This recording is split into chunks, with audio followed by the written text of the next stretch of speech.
Hi, I'm Daphne with RE/MAX here in Austin, and you are watching Real Estate Q&A with Daphne Quinn.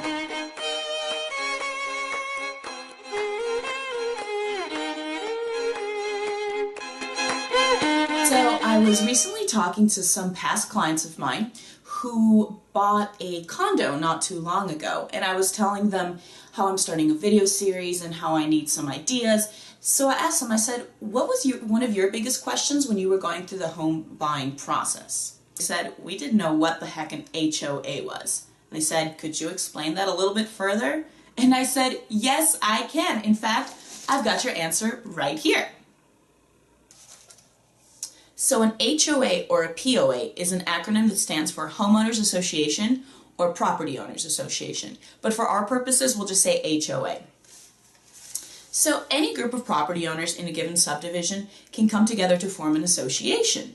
The deed restrictions of the subdivision will determine whether all homeowners must pay dues to the association or not. Now, if you have to pay dues to the HOA, then it becomes a mandatory homeowners association. The primary purpose of the HOA is to make sure that the deed restrictions of the subdivision are being followed. Some people choose to live in neighborhoods with HOAs, and other people avoid them completely. But having an HOA does have its advantages. For example, neighborhoods are more uniformed and more visually attractive because everybody has certain rules to follow in order to maintain their property.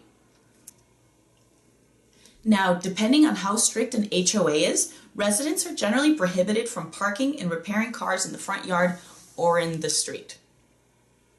Nobody wants to see that. Also, if a neighborhood has a community center or pools, tennis courts, basketball courts, what have you, residents can generally use those without much cost or maintenance. When a person buys a home in a subdivision, they should thoroughly read through the deed restrictions and the HOA bylaws. Some of them can have strict rules, so it's really good to know what you're getting into. And what a lot of people don't know is that HOAs can have extreme powers, even to the point of foreclosing your home. Along with knowing what are HOAs, it's good to know who has HOAs.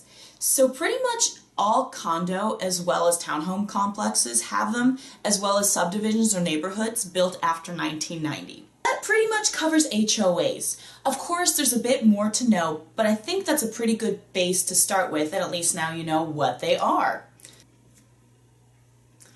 So, did you like this video? Did you learn from it?